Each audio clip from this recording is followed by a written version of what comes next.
Потым у небе з'явілася першая расколіна.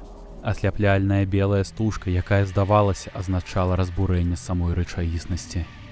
Зараз, крыху пасля 12, усё пагоршылася. Ад істоты нічога не засталося, і людзі, якія яе спажылі, пачалі мяняцца. Некаторыя з іх хутка пастарэлі, за секунды іх валасы выраслі і ў грывы, якія цягнуліся за імі, як вылюм нявесты. Потым яны ламаліся і высыхалі, і адраджаліся з уласнага попелу. Спачатку як кісель, потым як немаўляты, потым як дзеці і нарэшце зноў як дарослыя. Некаторыя людзі проста зніклі, пакінуўшы ў паветры бляск белага святла. Неўзабаве ўсё пачало ламацца. Дамы пачалі рассыпацца і разбурацца самі ў сябе, нібыта іх засмоктвала ў мініяцюрныя чорныя дзіркі.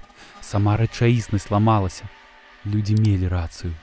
З таго боку пачало адбывацца яшчэ нешта.